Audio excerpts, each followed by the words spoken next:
नमस्कार विद्यार्थी मित्रांनो, आज आपण इयत्ता 10वी मधील अर्थनियोजन म्हणजेच फायनान्शियल प्लॅनिंग या प्रकरणाचा अभ्यास करणार आहोत। मागील इयत्तांमध्ये आपण सामान्यपणे विक्री किंमत, खरेदी किंमत, नफा, तोटा, शेकडा नफा, शेकडा तोटा यासारख्या संकल्पनांचा अभ्यास केला होता। In our early standard, we had studied about the selling price, then profit, loss, and percentage of profit, percentage of loss. In this concept, we start here a new conceptual lesson, that is financial planning. Dear students, in this chapter, that is financial planning, we have studied about some points which are GST, that is goods and service tax, SGST and CGST are the components of GST, and tax invoice, then GST, that is goods and service tax identification number, GST in trading chain, 6th one is the input tax credit, that is ITC, and last one we solve the examples on such a concepts. विद्यार्थी मित्रांनो, आज आपल्या या धड्यामध्ये आपण GST म्हणजेच goods and service tax, त्याच्यानंतर त्याचे असणारे दोन मुख्य घटक SGST आणि CGST, करबीजक, त्यानंतर GST नंबर आणि व्यापार साखळी, खरेदीच्या वेळी दिलेल्या कराची वजावट म्हणजेच ITC आणि या सर्व भागावर आधारित उदाहरणांचा अभ्यास करणार आहोत।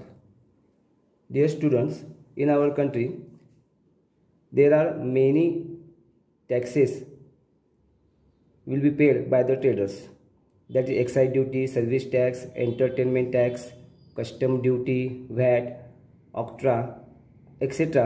These tax will be paid by the traders.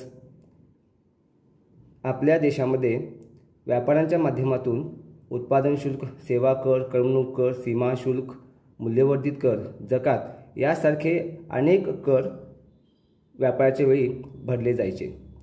तथापि 1 जुलै 2017 पासून हे सर्व कर रद्द करून त्या ठिकाणी GST हा एकच कर आकारण्यात येऊ लागला आणि त्यानंतर one nation one tax and one market म्हणजेच एक राष्ट्र एक कर एक बाजार ही कर प्रणाली अस्तित्वात येऊ लागली। Now we see about the components of GST. आता आपण GSTचे जे दोन भाग आहेत त्या दोन भागाबद्दलचा अभ्यास करणार आहोत। First component is CGST, that is Central Goods and Service Tax, and second one is the SGST, that is State Goods and Service Tax. CGST is paid to the central government while SGST is paid to the state government. We know that the rate of SGST and the rate of CGST is always same and it is half that of the rate of GST. विद्यार्थी मित्रांनो, आपण आता GSTचे भाग पाहणार आहोत। पहिला भाग आहे तो केंद्रीय वस्तू व सेवा कर आणि दुसरा राज्य वस्तू व सेवा कर, ज्याला आपण SGST असे म्हणतो। सामान्यपणे CGST हा कर केंद्राद्वारे आकारला जातो, तर SGST म्हणजेच राज्य वस्तू व सेवा कर हा राज्य शासनाद्वारे आकारला जातो आणि तो राज्य सरकारकडे जमा केला जातो। आपण हे नोंद करूया वहीमध्ये की SGSTचा दर आणि CGSTचा दर हा सारखाच असतो आणि हा GST दराच्या निम्मा असतो। It is 1/2 that of the rate of the GST. नुकतंच आपण GST आणि SGSTचा अभ्यास केला। आता आपण कर बीजकाचा अभ्यास करणार आहोत। Now we going to see about the tax invoice. This is a sample of tax invoice of goods purchases. हा वस्तू खरेदीच्या वेळचा दिलेला टॅक्स इनवॉइसचा नमुना आहे। या नमुन्यामध्ये प्रथमतः वरच्या दिशेला name of the supplier is given, then its address, phone number and email ID is given. Towards the left it is invoice number and towards the right there invoice date. Upper part of this, in the corner, there is a GST number. या खरेदी वेळच्या tax invoice नमुन्यामध्ये वितरकाचा नाव, पत्ता, भ्रमणध्वनी क्रमांक आणि email ID दिलेला आहे। त्याशिवाय डाव्या बाजूला इनव्हॉइस नंबर, उजव्या बाजूला इनव्हॉइस दिनांक दिला आहे आणि अगदी उजव्या कोपऱ्यामध्ये GST आयडेंटिफिकेशन नंबर म्हणजेच GST नंबर आपल्याला दिलेला दिसतोय।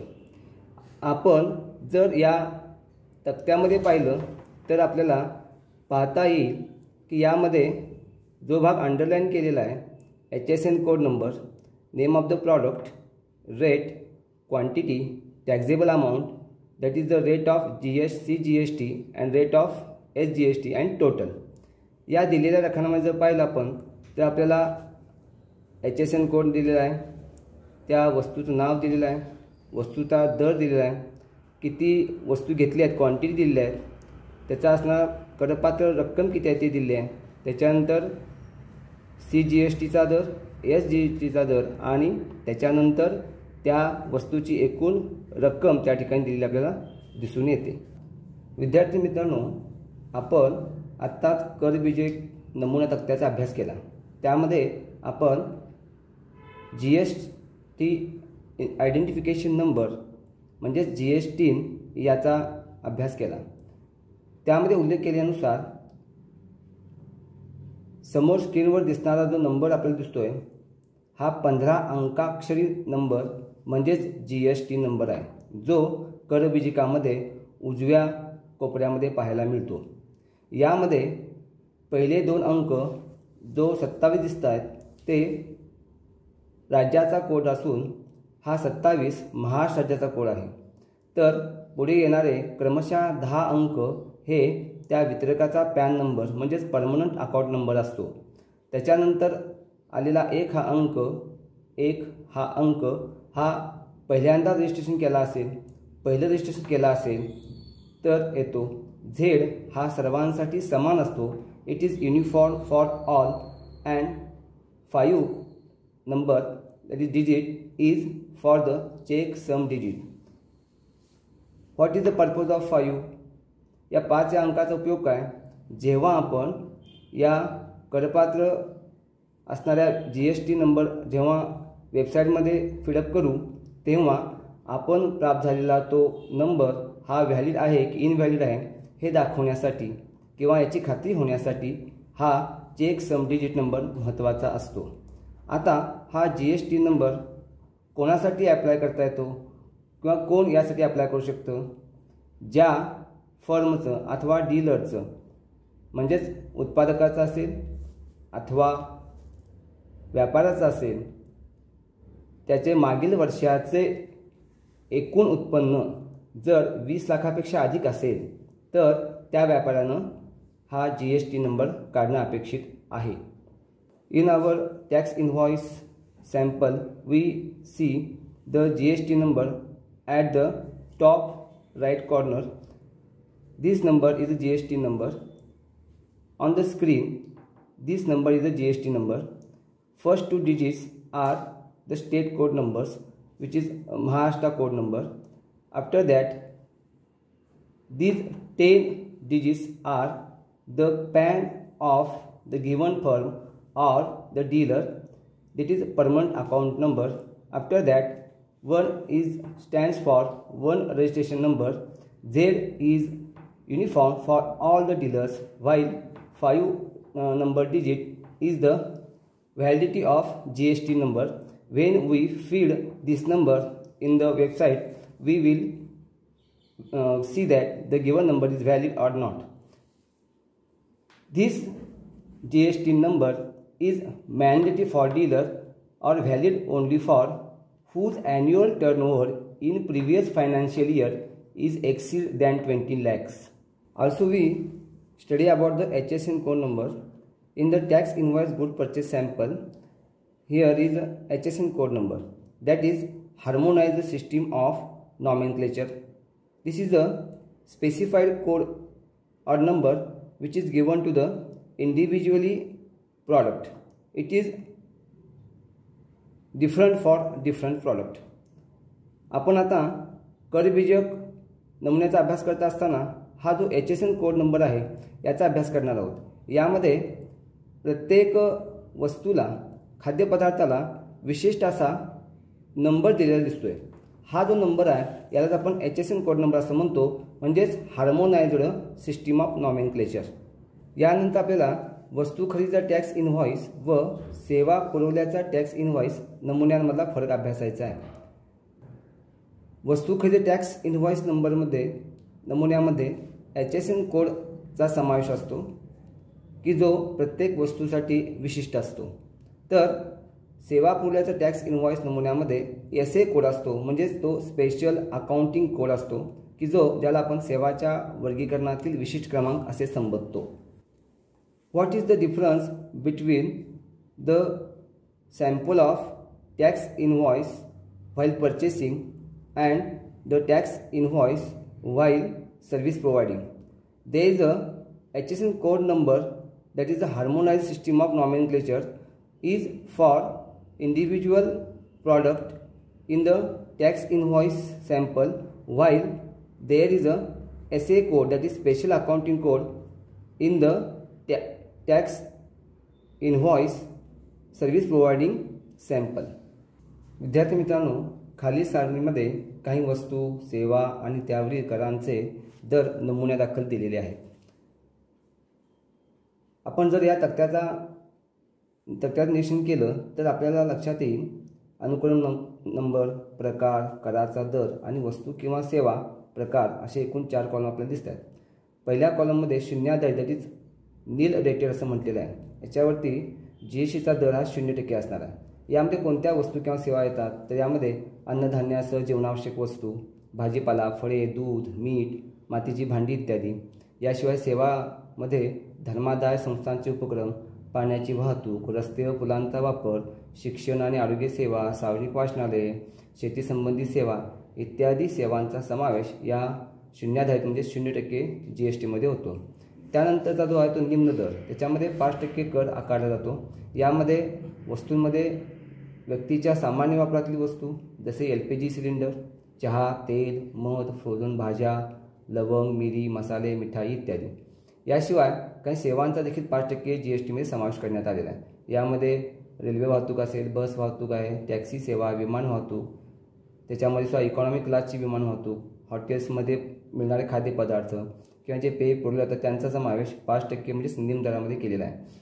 त्यानंतर जो तिसरा स्तर आहे तो प्रमाण दर, त्याच्यामध्ये 12% GSTचा कर आकारला जातो। यामध्ये ग्राहकांच्या उपयोगी असणाऱ्या वस्तू जशा लोणी, तूप, सुकामेवा, भाज्या आणि फळांपासून तयार केलेले लोणची, मुरांबा, जॅम, जेली, चटण्या, मोबाईल अशा प्रकारच्या वस्तूंचा समावेश 12% GSTमध्ये केला जातो। याशिवाय काही सेवा आहेत, त्याच्यामध्ये छपाईसाठीची कामे, गेस्ट हाऊस, बांधकाम व्यवसायाशी निगडीत सेवा इत्यादी सेवांचा समावेश 12% GST अंतर्गत केला जातो।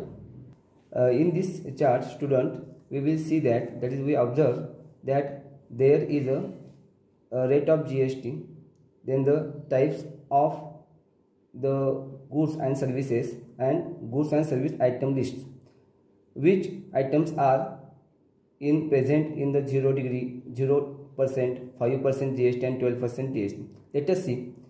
First is a zero rated, that is nil rated.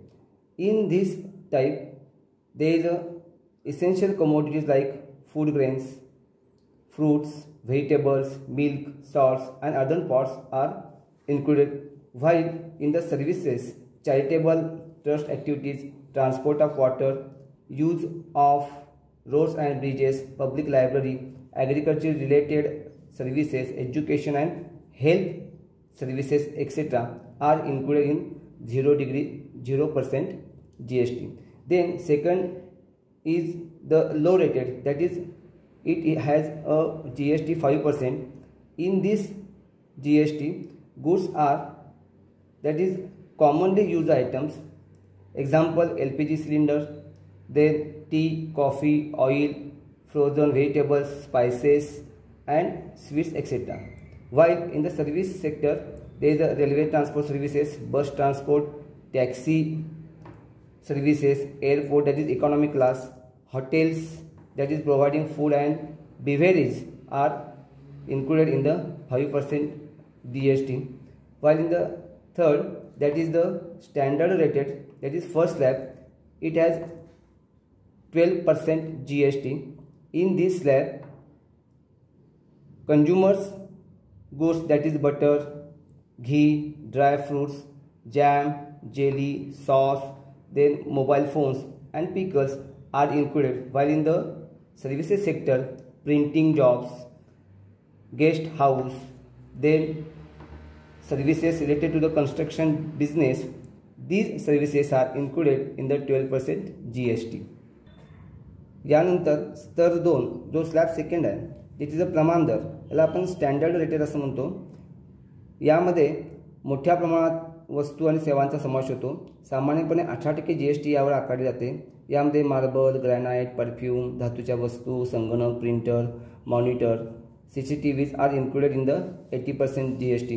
While in the services sector, courier services, outdoor catering, circus, then drama, cinemas, then that is the exhibitions, currency exchange, broker services are included in the 80% GST.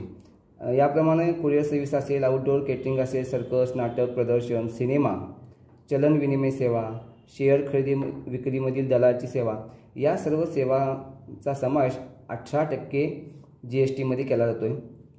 त्यानंतर जो उच्चतम दर आहे म्हणजे highly rated आहे तो 28% GST यावर आकारले जाते. यामध्ये सामान्यपणे 80 आरामाच्या वस्तू म्हणजे लक्झरी आयटम्स, मोटरसायकलचे parts, motorcycles and spare parts, luxury car, paan masala, vacuum cleaner, dish washer, AC unit, washing machine, तंबाखू उत्पादने म्हणजेच टोबॅको प्रॉडक्ट्स, शीतपेये म्हणजेच एरेटेड वॉटर यासारख्या वस्तूंचा समावेश होतो.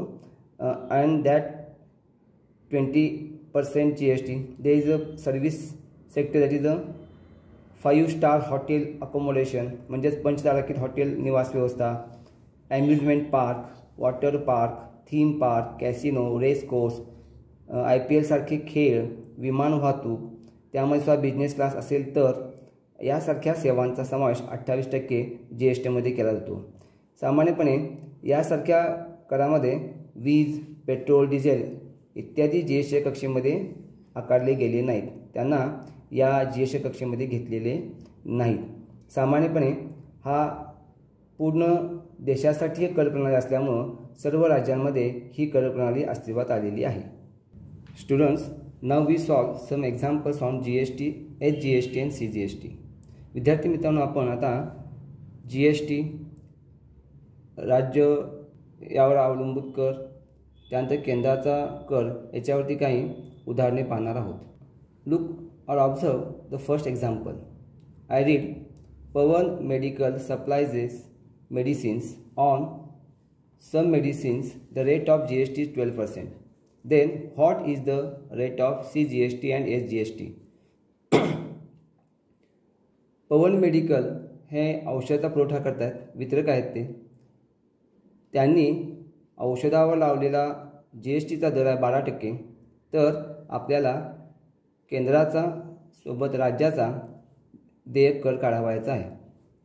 आपल्याला अशा टाईपची उदाहरण सोडत असताना पहिल्यांदा उदाहरण व्यवस्थित केअरफुली वाचायचं आणि त्याच्यानंतर पहिल्यांदा दिलेली माहिती कोणती आहे आणि आपल्याला आवश्यक असणारे फॉर्म्युला याचा विचार करावा लागेल. In this example given data is rate of GST is 12%, म्हणजे GST कराचा दर दिला त्यांनी 12%. आणि we have to find out the rate of CGST and SGST. We already know that the rate of CGST is always equal to the rate of CGST and which is half that of the rate of GST. आपल्याला माहीतच आहे की राज्याचा आणि केंद्राचा जो कराचा दर आहे तो सारखा असतो आणि तो दिलेल्या GSTच्या निमपट असतो. आणि त्यामुळे 12% कर दिला आहे. त्याला 2ने भागल्यानंतर आपल्याला काय मिळणार आहे?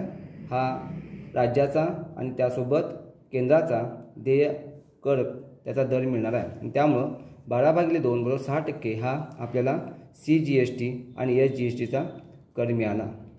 Now we solve second example. I read, the taxable value of a wrist watch belt is ₹586. Rate of GST is 18%. Then what is the price of the belt for the customer.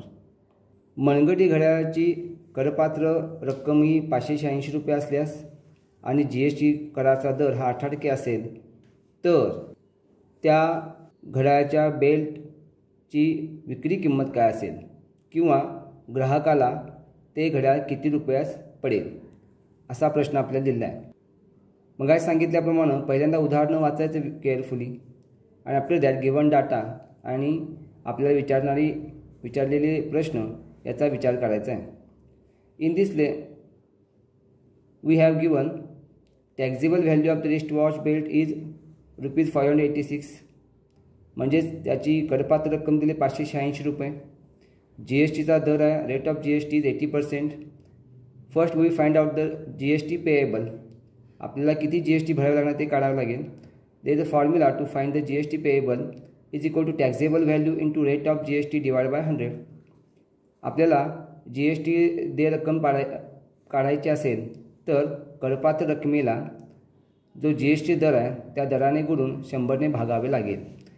त्यामुळे आपल्याला टॅक्झेबल value 586 दिलेले आहे into rate of GST is 80 divide by 100. If you multiply 586 into 18 we get 10,548 divided by 100. Therefore, we get GST payable is equal to 105.48 rupees. आपल्याला GST payable म्हणजेच GST कराची रक्कम काढायची असेल तर करपात्र रकमेला दराने गुणावं लागेल आणि 100ने भागावं लागेल. म्हणून 586 करपात्र रक्कम आहे, तिला रेट दर आहे 18 भागिले 100 भागलं आपण तर मिळणारी रक्कम जी आहे ती 105.48 रुपये आहे. आपल्याला विचारलेलं आहे what is the price of the belt for the customer and therefore price of the belt for the customer is equal to taxable value plus GST payable. 586 is the taxable value plus GST payable is 105.48 rupees. If we addition these two, we get 691.48 rupees. Therefore, the price of the belt for customer is equal to 691.48 rupees. That is nearly equal to 691 rupees. म्हणजेच त्या ग्राहकाला त्या घड्याळाचा belt हा 691 रुपयाला पडेल. आता आपण 2 उदाहरणे पाहिली. या टाईपची उदाहरणे आपल्याला प्रॉब्लेम सेट 4.1 मध्ये अभ्यासायची आहेत. आपण ती सोडवायची आहेत आपल्या वहीमध्ये आणि सोडवताना काळजीपूर्वक सोडवून आपल्या शिक्षकांपर्यंत ती पोहोचवायची आहेत. Student, now we learn about the second part of this chapter that is the GST in trading chain. विद्यार्थी मित्रांनो, या धड्याचा दुसरा भाग आपल्याला शिकायचा आहे बाजारामध्ये उपलब्ध असणारी व्यवसाय साखळी. We know that there is a manufacturer is the first, then wholesaler or distributor, after that retailer, and then finally that is the consumer or customer. आपल्याला माहीत आहे की बाजारामध्ये उत्पादक हा प्रथम श्रेणीमध्ये येतो, त्याच्यानंतर होलसेलर म्हणजे डिस्ट्रीब्युटर म्हणजेच वितरक दुसऱ्या स्टेजला असतो, किरकोळ व्यापारी ज्याला आपण रिटेलर म्हणतो तो तिसऱ्या, आणि सर्वात शेवटी आपण ग्राहक म्हणजे कंझ्युमर या गटामध्ये येतो. ही जी चेन आहे ही चेन व्यापारामध्ये सतत कार्यरत असते.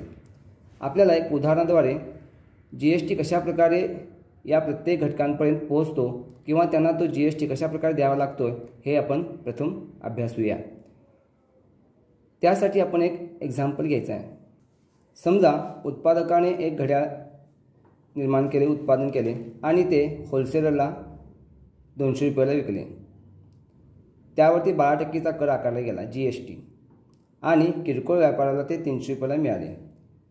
300 रुपये मिळालेल्या या घड्याळावरती 12% कर आकारून ते घड्याळ ग्राहकाला 400 रुपयाला मिळते. म्हणजे या चेनमध्ये प्रत्येक व्यापाऱ्याने 12% म्हणजे समान GSTचा दर काय केलेला आहे, आकारलेला आहे. आणि हा कराचा बोजा हा प्रत्येक चेनमधील प्रत्येक घटकावरती समान विभागला गेलेला पाहायला मिळतं आहे. Now we bifurcate this taxes paid to the government by the traders. आता आपण या व्यवसाय साखळीमध्ये शासनाकडे जमा होणारा जो कर आहे त्या कराबद्दल अभ्यास करणार आहोत.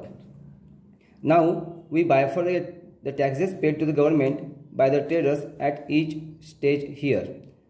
Here B2B chain, that is business to business, means manufacturer to the wholesaler. Manufacturer sold this wristwatch for the price 200 rupees and of 12% GST. That is the 6% of CGST and 6% of HGST. And therefore, on 200 rupees, there is 6% CGST, that is 12 rupees, and that of the 6% of HGST becomes 12 plus 12, that is 24 rupees. And therefore, the wristwatch for the distributor wholesaler is 224 rupees. विद्यार्थी मित्रांनो, B2B chain अभ्यासत असताना उत्पादकांपासून wholesaler म्हणजे business to business या अर्थाने मॅन्युफॅक्चरनं 200 रुपयाला वस्तू ती वितरकाला विकलेली आहे. या अर्थानं 12% कर लावलेला आहे. 12% करामध्ये 6% CGST असेल आणि 6% SGST असेल. त्यामुळे 200 रुपयावरती 6% 6×2=12 म्हणजे 12 रुपये हा केंद्राकडे जाणारा कर असेल आणि 12 रुपये हा राज्याकडे जाणारा कर असेल. परिणामी 12 + 12 24 रुपये हा टोटल GST म्हणजेच 12% कर हा 200 रुपयेच्या घड्याळावरती आकारला जाणार. त्यामुळं वितरकाला ते घड्याळ 224 रुपयाला मिळेल. आणि त्यानंतर second chain is B2B, that is the wholesaler to the retailer, म्हणजेच वितरकापासून किरकोळ व्यापाऱ्यापर्यंत जात असताना पुन्हा 12% कर आकारलेला आहे. पण ती 300 रुपयाला विकला असल्यामुळं 300 रुपये दरावरती 6% म्हणजे 37×18 आणि SGST तोही 18 रुपये. त्यामुळे 18 + 18 36 रुपये कर आकारला जाणार आहे टोटल GST. आणि त्यामुळे 300 रुपयाचं घड्याळ आहे 336 रुपयाला विकलं जाणार आहे. After that the last one slab, that is the B2C, that is the business to the customer और बिझनेस टू द कंझ्युमर, म्हणजेच किरकोळ व्यापारापासून ते ग्राहकापर्यंत हा तिसरी चेन, तिसरा घटक. त्यामध्ये रिटेलर ही वस्तू 400 रुपयाला विकतोय आणि त्याच्यावरती 12% कर त्यामुळं 48 रुपये आपल्याला मिळणार आहे. 48 रुपयामधले 24 रुपये हे केंद्राकडे जातील आणि 24 रुपये हे राज्याकडे जातील. आणि त्यामुळं 400 अधिक लावलेला कर 48 असे 448 रुपयाला ते घड्याळ ग्राहकाला मिळेल. Now we learn to start the input tax credit, that is ITC. I stands for input, T stands for tax and C stands for credit. म्हणजेच आपल्याला खरेदीच्या वेळी वजावट केलेला जो कर आहे त्या कराविषयी अभ्यास करावायचा आहे. We already know that GST is levied and collected at every stage of the trading from manufacturer to the consumer or customer. आपण आत्ताच व्यापार साखळीमध्ये उत्पादकापासून ते ग्राहकापर्यंत वेगवेगळ्या टप्प्यामध्ये आकारला GST कराबद्दलचा अभ्यास आपण केला. When traders pay GST at the time of purchase, it is called input tax, and he collects GST at the time of sale, which is called output tax. जेव्हा व्यापारी वस्तू खरेदी करतो तेव्हा त्याला द्यावा लागणारा जो कर आहे त्या कराला आपण इनपुट टॅक्स म्हणतो. आणि ज्यावेळा ती वस्तू विकतो आणि त्याद्वारे तो कर गोळा करतो त्याला आपण म्हणतो output tax. At the time of paying GST to the government, the trader deducts the input tax from the output tax and pays the remaining tax. This deduction of the input tax is called input tax credit. जेव्हा व्यापारी GST कर गव्हर्नमेंटला म्हणजेच सरकारकडे जमा करत असतो तेव्हा तो आउटपुट टॅक्स आणि इनपुट टॅक्स यांच्यामध्ये राहणारी जी वजावट आहे ती वजावट शासनाकडे जमा करतो. यालाच आपण म्हणतो इनपुट टॅक्स क्रेडिट. आपल्याला GST पेएबल पाहायचा असेल तर त्यासाठी आपल्याला आउटपुट टॅक्समधून इनपुट टॅक्स क्रेडिट वजा करावं लागेल. And therefore we get the formula to find the GST payable is equal to output tax minus input tax credit. Let us learn some examples on input tax credit. I read the first example. Mr. Akash is a retailer. He paid GST of ₹600 at the time of purchase. He collected GST of ₹8,000 at the time of sale. Then find his input tax and output tax. Second, what is his input tax credit? Third, find his payable GST. Fourth one is find payable CGST and SGST. विद्यार्थी मित्रांनो, यापूर्वी सांगितल्याप्रमाणे जेव्हा शाब्दिक उदाहरणे येतात तेव्हा आपण ती काळजीपूर्वक वाचावीत. दिलेला भाग दिलेली माहिती यांचा विचार करावा आणि कोणत्या गोष्टी विचारलेल्या आहेत ते मनात पक्कं ठरवून आपण उदाहरण सोडवायचं आहे. In this example first we find the payable GST. आपल्याला पहिल्यांदा करपात्र रक्कम काढावी लागेल. First is output tax. Output tax means at the time of sale that is 8,000 rupees, while input tax at the time of purchase he gave a rupees 600 rupees, and therefore we know that already that is a input tax credit is always equal to the input tax, therefore it is also 6,000 rupees. If we differentiate or difference between the output tax and ITC, we get a GST payable, that is the 8,000 minus 6,000 is equal to 2,000 rupees. And last one is GST and SGST payable, that is the half that of the GST payable, that is 2,000 divided by 2 is equal to 1,000 rupees. आपल्याला माहीत आहे की output tax हा सामान्यपणे विक्रीच्या वेळी घेतला जातो. 8,000 रुपयाला ते विकला असल्यामुळं आउटपुट टॅक्स आपल्याला मिळाला 8,000 रुपये. खरेदीच्या वेळी आकारलेला जो कर आहे तो इनपुट टॅक्स म्हणतो, तो 6,000 रुपये आहे. आणि तेवढाच काय असतो इनपुट टॅक्स क्रेडिट असतो, तो 6,000 मिळाला. आपल्याला करपात्र जी GST आहे ती दोघांच्या वजाबाकीने मिळणार आहे. म्हणजे आउटपुट टॅक्स वजा इनपुट टॅक्स क्रेडिट त्या दोघांची वजाबाकी केली की 8,000 वजा 6,000 म्हणजे 2,000 रुपये मिळणार आहेत. याचाच अर्थ 2,000 रुपयाची निंपट केली की आपल्याला CGST आणि SGST मिळणार आहे, ते 1,000 रुपये मिळतील. Dear students, we solve this first example. in the same way we solve the examples from practice set 4.2 and we compare this example with the another example. विद्यार्थी मित्रांनो, प्रॅक्टिस सेट 4.2 मध्ये अशा स्वरूपाची उदाहरणे आहेत. ती उदाहरणं आपण सोडवायची आहेत आणि आपले जे शिक्षक आहेत त्या शिक्षकांना दाखवायचे. Dear students, due to the COVID-19 crisis and loss of time, some part of this chapter is deducted.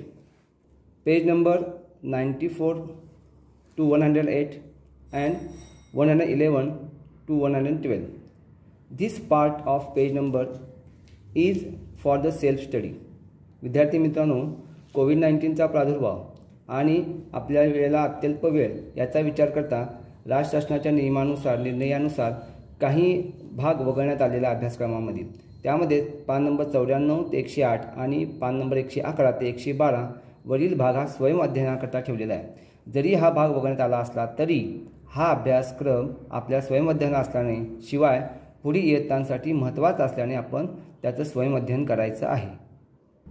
अशा प्रकारे विद्यार्थी मित्रांनो, आपण फायनान्शियल प्लॅनिंग अर्थनियोजन या धड्यामध्ये गुड्स अँड सर्व्हिस टॅक्स अर्थात GST, त्याचे 2 भाग SGST आणि CGST, त्याच्यानंतर करबीजक टॅक्स इनव्हॉइस, त्याच्यामध्ये येणारा Hsn कोड नंबर, त्याच्यानंतर GST नंबर म्हणजेच goods and service tax identification number, त्यानंतर GST ट्रेडिंग चेन, व्यापार साखळी, व्यापार साखळीमध्ये GST कशा पद्धतीने आकारला जातो, त्यानंतर इनपुट टॅक्स क्रेडिट ITC म्हणजेच खरेदीच्या वेळी दिलेल्या कराची वजावट आणि या सर्व भागांवर आधारलेले उदाहरणे यांचा अभ्यास केला. शिवाय काही भाग वगळण्यात आलेला आहे, सेल्फ स्टडीसाठी दिलेला आहे, त्याचाही आपण अभ्यास केला.